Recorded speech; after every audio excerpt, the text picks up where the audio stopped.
Most men are confused about what women actually want because they've been taught to look in the wrong place. They're told it's about saying the right things, being more confident, being more dominant, being nicer, being less needy, being more mysterious. Usually all at the same time.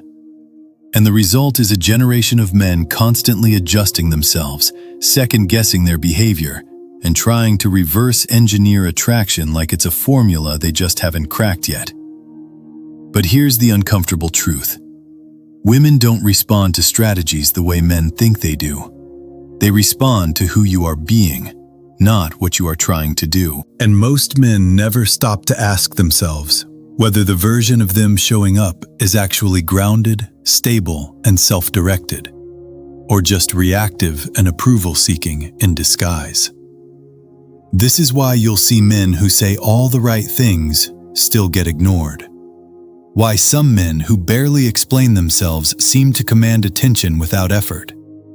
Why chasing, over-communicating, and trying to prove your value almost always backfires. And why the moment a man starts walking away, not as a tactic, but because he genuinely won't tolerate misalignment, something shifts. Women don't want perfection. They don't want performance. And they don't want a man who revolves around them. What they're drawn to is emotional steadiness, direction, and a sense that the man in front of them is not easily shaken, not easily manipulated, and not afraid to lose what isn't right for him. That doesn't mean being cold. It doesn't mean being detached from emotion. And it definitely doesn't mean playing games. It means being anchored in yourself, having standards, having a life that doesn't collapse around one person, and having the ability to stay calm when things get uncomfortable. In this video, we're going to strip away the noise and talk honestly about what women actually respond to. Not in theory, not in dating advice soundbites, but in real psychological terms. We'll break down why emotional control matters more than confidence, why direction beats attention, why boundaries feel safer than reassurance, and why the ability to walk away is often the strongest signal of value a man can send. This isn't about pleasing women. It's about becoming the kind of man whose presence naturally commands respect. From women, from others, and from himself. Because when you understand that, attraction stops being something you chase and starts being something that follows. Let's get into it. The biggest mistake most men make is believing attraction is something you do rather than something you embody. They think if they say the right things, time their messages better, show the correct amount of interest, or avoid certain mistakes, they'll unlock attraction. So they monitor themselves constantly. They adjust their tone, their behavior, their availability, all in an attempt to manage how they're perceived. And that's exactly the problem. Attraction doesn't grow from self-monitoring. It grows from self-possession. When a man is focused on how he's coming across, he's already placing himself beneath the woman psychologically. His attention is outward, not grounded. He's reacting instead of leading. And women sense that immediately, not consciously, but intuitively. It shows up in subtle ways. Hesitation, over-explaining, trying to smooth over tension too quickly, or staying in situations longer than he should just to avoid loss. A lot of men confuse attraction with approval. They think being liked is the goal. But approval-seeking behavior creates the opposite effect. It communicates uncertainty. It signals that your sense of value depends on her response. And once that dynamic is in place, attraction erodes because the polarity disappears. What women respond to isn't a man who tries to be impressive. It's a man who is settled within himself. A man who doesn't rush to fix discomfort. A man who can sit in silence without panicking. A man who doesn't need to be chosen to feel whole. This is why advice that focuses purely on techniques fails. You can copy someone's words, posture, or dating tactics. But if underneath you're still afraid of losing, afraid of being rejected, afraid of standing alone, it leaks through your behavior. And no amount of surface-level confidence can cover that. Attraction begins when a man stops centering women as the reference point of his actions. When his decisions come from alignment rather than fear. When he's not trying to be interesting, but is interested in whether this situation even fits his standards. That shift alone, from how do I keep her to is this right for me, changes everything. It changes how you speak, how you listen, how you respond to distance, and how you handle conflict. And that's when attraction stops being something you chase and starts becoming something that naturally forms around you. That's the misunderstanding most men never correct. And until they do, everything else is just noise. Most men overestimate how much attraction is driven by looks, money, or status, and underestimate how much it's driven by emotional stability. Not because those external things don't matter at all, they do, but because without emotional stability, none of them hold weight for long. Emotional stability is what determines how a man behaves when things aren't smooth, when there's uncertainty, when there's conflict, when a woman pulls back, questions the connection, or brings emotional intensity into the dynamic. And those moments are where attraction is either strengthened or quietly killed. A man can be attractive, successful, and confident on the surface, but if he becomes reactive under pressure, defensive, anxious, argumentative, or needy, the foundation collapses. Women don't judge men based on how they act when things are easy. They judge based on how they respond when things get uncomfortable. This is where many men lose ground without realizing it. They think expressing emotion means venting, explaining, or trying to be understood at all costs. But emotional stability isn't about suppressing feelings or pretending not to care. It's about having enough internal regulation that your emotions don't run the interaction. A stable man doesn't chase reassurance when tension appears. He doesn't spiral into overthinking when communication changes. He doesn't feel the need to fix every emotional shift immediately.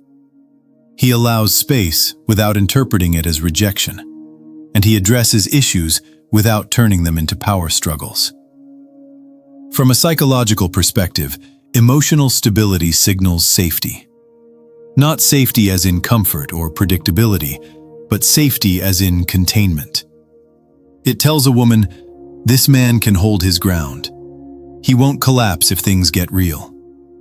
And that's deeply attractive because it allows her to relax rather than test. This is why emotional instability, even when masked by charm or success, eventually creates resistance. The moment a woman feels like she has to manage a man's reactions, walk on eggshells, regulate his moods, or reassure him constantly, attraction shifts into obligation. Emotional stability flips that dynamic. It creates polarity, it creates respect, and it creates trust without a man needing to ask for it. In simple terms, a man who can stay calm when he doesn't get his way is more attractive than a man who looks perfect but needs constant validation. Because stability communicates strength. And strength, more than anything else, is what attraction anchors itself to over time. When people hear masculine leadership, they often picture control, dominance, or being the loudest presence in the room. But that's not how it's experienced on the other side. Real masculine leadership doesn't feel forceful. It feels steady. And that difference is everything. To a woman, consistent masculine leadership feels like knowing where she stands without needing constant reassurance. It's the sense that the man she's with isn't drifting emotionally, changing direction every time her mood shifts, or losing himself in the dynamic. He has a direction, and he continues moving in it whether things are smooth or uncomfortable. This doesn't mean he ignores her emotions.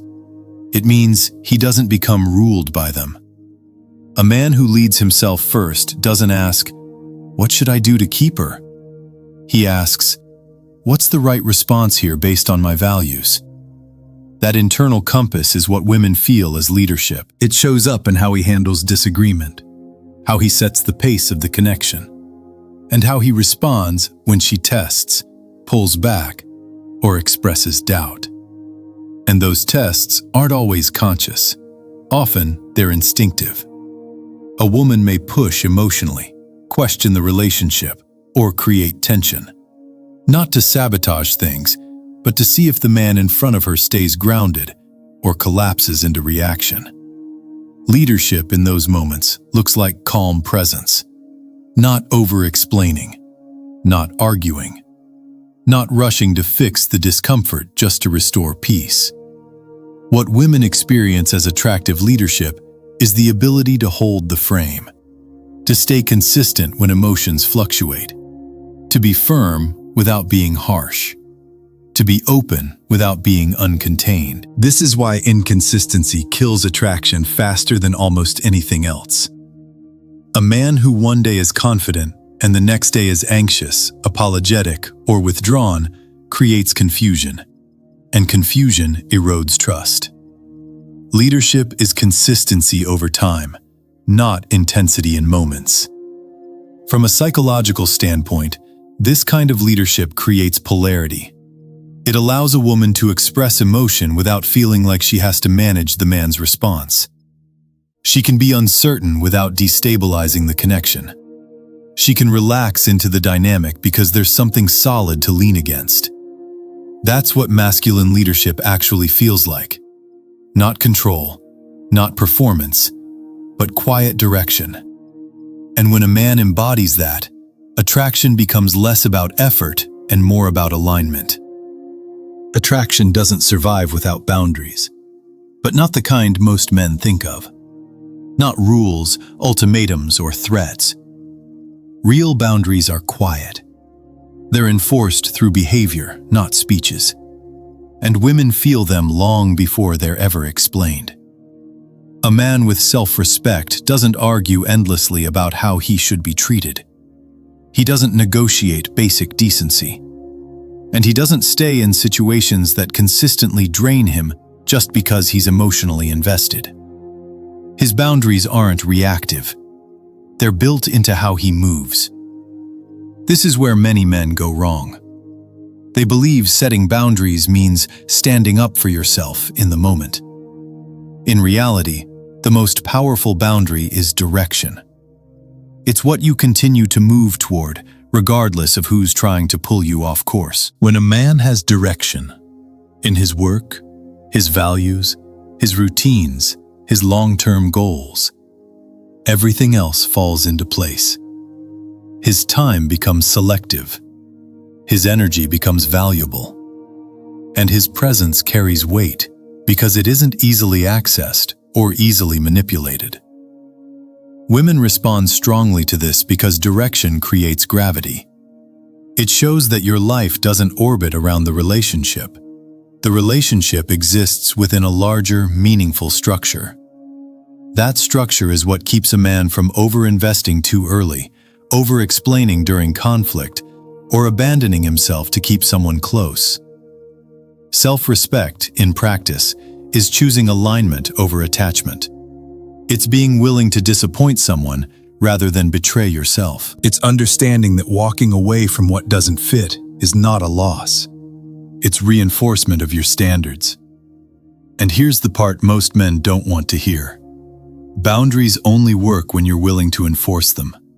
Not emotionally, not angrily, but decisively. When a woman senses that a man can walk away without collapsing, it changes how she relates to him. Not out of fear, but out of respect. That respect isn't something you demand. It's something you demonstrate through consistency, through direction, through the quiet confidence of knowing that your worth doesn't depend on being chosen. That's when attraction stabilizes. Not because you controlled the situation, but because you controlled yourself. Walking away isn't attractive because it creates fear, scarcity, or leverage. It's attractive because it reveals truth. It shows that a man values himself enough not to abandon his standards just to stay connected. And that signal is far more powerful than any amount of pursuit. Chasing communicates one thing, even when it's unintentional. I need this more than I need myself. And the moment a dynamic reaches that point, attraction starts to erode. Not because the man is wrong for caring, but because care without self-respect turns into pressure. And pressure kills polarity. Walking away, on the other hand, isn't about punishment or manipulation. It's about alignment. It's the natural response of a man who recognizes when a situation no longer matches his values, his effort, or his direction. There's no drama in it, no speeches, no ultimatums, just a quiet decision to stop investing where there's no return. From a psychological perspective, this is where attraction often recalibrates.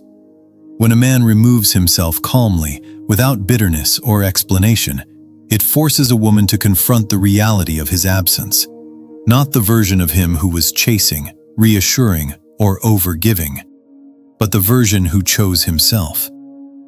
This is why chasing rarely brings clarity, but distance often does. Chasing blurs boundaries. Walking away sharpens them. And clarity is what allows attraction to either deepen honestly or dissolve cleanly. It's also where many men finally reclaim their power. Not power over someone else, but power over their own actions.